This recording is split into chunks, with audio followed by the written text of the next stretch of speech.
If there's one subject that comes up more often than any other, it is relationships. Yes, romance, friendship, family, workplace, boss to employee, employee to boss. It's everywhere, of course, because it's a relational world. One of the teachers I worked with a number of years ago said that the problem is that we form relationship when in fact the thing that works is relating. It's a verb, not a noun, if you're an English geek. So let me give you the example of this.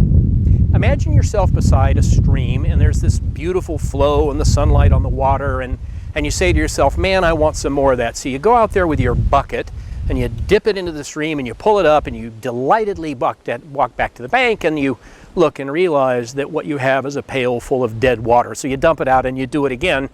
And at some point in time, you realize that what you're doing is you're taking this thing that is alive and fluid and you're freezing it in place.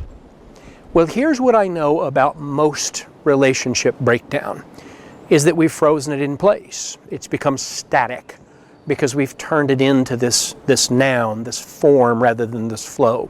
So what the teacher said is we should always remember that the nature of relating is touch and go. We come together for some kind of interaction, could be everything from something romantic to a business transaction, and then we're supposed to go.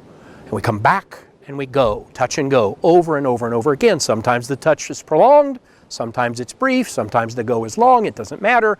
The point is we keep flowing. Fluidity, touch and go, is the nature of relating. So if you're struggling in relationship, the first question I often ask people is it still fluid? Or have you tried to fix it into place? Because the more fixed we make it, the less likely it is to be supplying what attracted us to it in the first place. First question, have I turned it into a noun? Or is it still a verb? Is it still flowing? Ask that question first. You may find a whole lot of interesting answers for yourself in the relationships that may not be serving you now.